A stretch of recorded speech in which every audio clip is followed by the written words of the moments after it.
College days నుంచే మంచిగా leadership qualities ఉండేదాన్ని. లీడర్షిప్ క్వాలిటీస్ మెయింటైన్ చేసేదాన్ని. ఆ క్వాలిటీస్ తో ఉన్న నన్ను మా నాన్నగారు కొంచెం ఆర్థోడాక్స్ కాబట్టి నాకు 19 years కే మ్యారేజ్ చేశారు. ఇంటర్మీడియట్ లో మ్యారేజ్ అయింది. సెకండ్ ఇయర్ లో మ్యారేజ్ అయ్యాక కూడా నేను కొద్ది రోజులు ఫారెన్ వెళ్ళి షిప్ లో ఉండి నాకు ఇండియా అంటే అభిమానం కాబట్టి ఇండియాలోనే ఉండాలని డిసైడ్ అయిపోయి నేను ఇండియాకే వచ్చేసి మళ్ళీ స్టడీస్ కంప్లీట్ చేసి నా డిగ్రీ కంప్లీట్ చేశాను.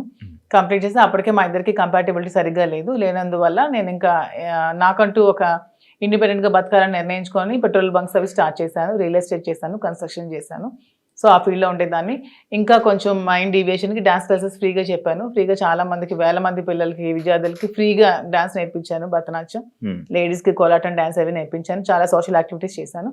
ఇవన్నీ యాక్టివిటీస్ చూసి గమనించి నన్ను పాలిటిక్స్ లోకి ఇన్వైట్ చేశారు. ఇన్వైట్ చేశాక పాలిటిక్స్ లో కూడా చాలా యాక్టివ్ గా పార్టిసిపేట్ చేశాను. బాగా తిరిగేదాన్ని. బాగా ప్రజలతో ఇంకా కొంచెం మమేకమై తిరిగినప్పుడు నాకు వస్తున్న ఫేమ్ ని, నా పడుగుతున్న గ్రాఫ్ ని తట్టుకోలేక నా పార్టీలో ఉన్న చాలా మంది నన్ను తొక్కాలని చూశారు.